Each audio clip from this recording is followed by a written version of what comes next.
Simon Jordan just dropped a controversial take on Martin O'Neill and the title race. European giants are swooping in on a Celtic transfer target, and Nicholas Coon is making waves in Italy. Plus, a former Hearts midfielder has sparked absolute outrage with his Celtic claims, and Gordon Strachan is questioning whether Celtic have what it takes. It's been a massive 24 hours, but first make sure you like this video and subscribe to the channel for more Celtic content. Simon Jordan has never been shy about offering his views on Scottish football, but his latest comments on the title race say as much about his assumptions as they do about Celtic. Jordan framed Hearts as a romantic hope, while positioning Martin O'Neill's Celtic as the force that will eventually restore order. That framing deserves scrutiny. Jordan talks about fearing for Hearts while claiming to back them. He presents their challenge as fragile by default, something admirable but ultimately doomed. In doing so, he leans on old narratives rather than engaging fully with what's happening on the pitch this season. At the same time, he's not wrong about one thing. Everyone involved in Scottish football understands what Martin O'Neill brings.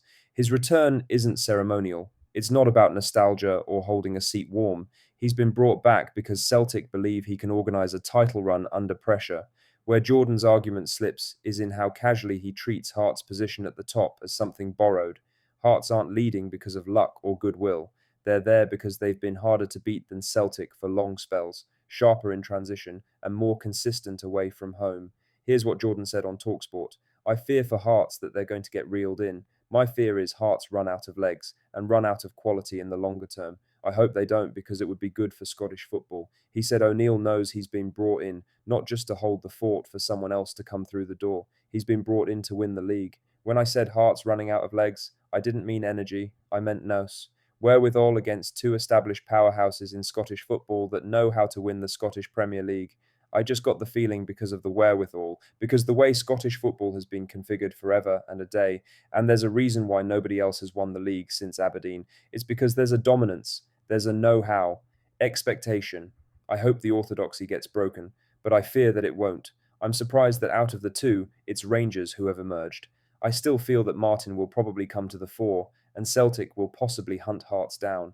The contradiction is obvious. Jordan says he hopes Hearts hold on, then spends most of his argument explaining why he thinks they won't. That's less backing and more hedging. It rests on the idea that experience alone decides titles, regardless of form or fixture flow. Now for the main story, as Celtic's interest in Zava Schlager now looks set to stall, with fresh reporting from Fabrizio Romano and Matteo Moretto pointing firmly toward Juventus. What had felt like a chance to land an experienced midfielder is slipping away as the Italian club move early to secure an agreement for the summer.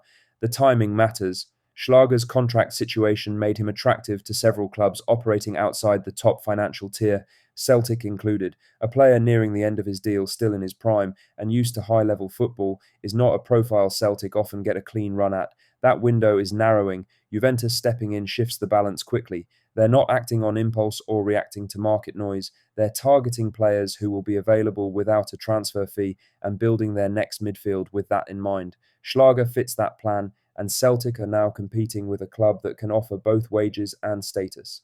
From a Celtic point of view, this feels familiar. The club identify the right type of player, follow the situation closely, and then hit the point where financial reality and competition intersect. Schlager's name wasn't just about quality, it was about what he brings on the pitch in games where Celtic have struggled to impose themselves, Moretto said on Fabrizio Romano's show. And I can tell you that in the last few days, Juventus, which is moving strongly on some profiles in the absence of a contract, there was a meeting for Schlager, and Juventus is moving forward concretely and positively in search of a total agreement, a verbal agreement in view of June. Since Schlager has a contract in the absence of a contract in June, he likes Juventus very much, and watch out because there have been positive contacts to move forward. So Juventus is moving on Schlager as a midfielder for the future. Let's repeat, for action that concerns the summer market window, not the winter market window. In short, a player on whom Juventus has put a ball of time and is continuing to work. The wording leaves little room for optimism from Celtic's side. Juventus aren't testing the water. They're pushing toward a verbal agreement for June, which removes the need for a bidding process and limits the chance for late interventions. Once a player commits at that stage, prizing him away becomes unlikely. This also explains why Celtic's interest never moved beyond monitoring and contact. Schlager's wage level has always been the sticking point. Even without a transfer fee, matching what Juventus can offer would require Celtic to stretch their structure in a way they rarely do. That's not about ambition, it's about how the club has chosen to operate. In other news, a few weeks on from questions about his place at Como, Nicholas Coon has finally given his season some forward motion, not with talk or promises, but with two decisive contributions across two competitions that have shifted how his last month has been viewed inside the club. On Saturday afternoon at the Stadio Giuseppe Sinigaglia, Coon came off the bench as Como dismantled Torino 6-0 in Serie A. The result was already turning into a rout when he was introduced, but his impact still mattered. He took his goal cleanly, showed confidence in the final third, and played with a sharpness that hasn't always been there since his move from Celtic. It was the kind of cameo that changes conversations. A winger coming on late in a lopsided game still has to do the basics right. Coon did more than that. He stayed wide, drove at tired defenders, and attacked the box instead of drifting through the match. That performance didn't stand alone. Days later, Coon was trusted to start away to Fiorentina in the Coppa Italia on Tuesday. This time, there was no safety net. The tie was tight, tense, and played at a pace that punished hesitation. Coon stayed on the pitch for the full game and delivered the moment that settled it. His assist for Alvaro Morata's stoppage time goal was simple and effective. He took care of the ball under pressure, found space down the flank, and picked the right pass at the right time. Morata finished, Como advanced, and a quarter-final against Napoli was booked. For a player who's spent much of the season watching from the bench, that trust was telling. Fabregas doesn't hand out full 90 minutes lightly, especially away from home in a cup tie that could swing on one mistake. Coon repaid that faith with discipline and end product. There were flashes in both games that felt familiar to Celtic supporters. The direct running, the willingness to take responsibility in the final third, the sense that he wants the ball when defenders are retreating rather than stepping out.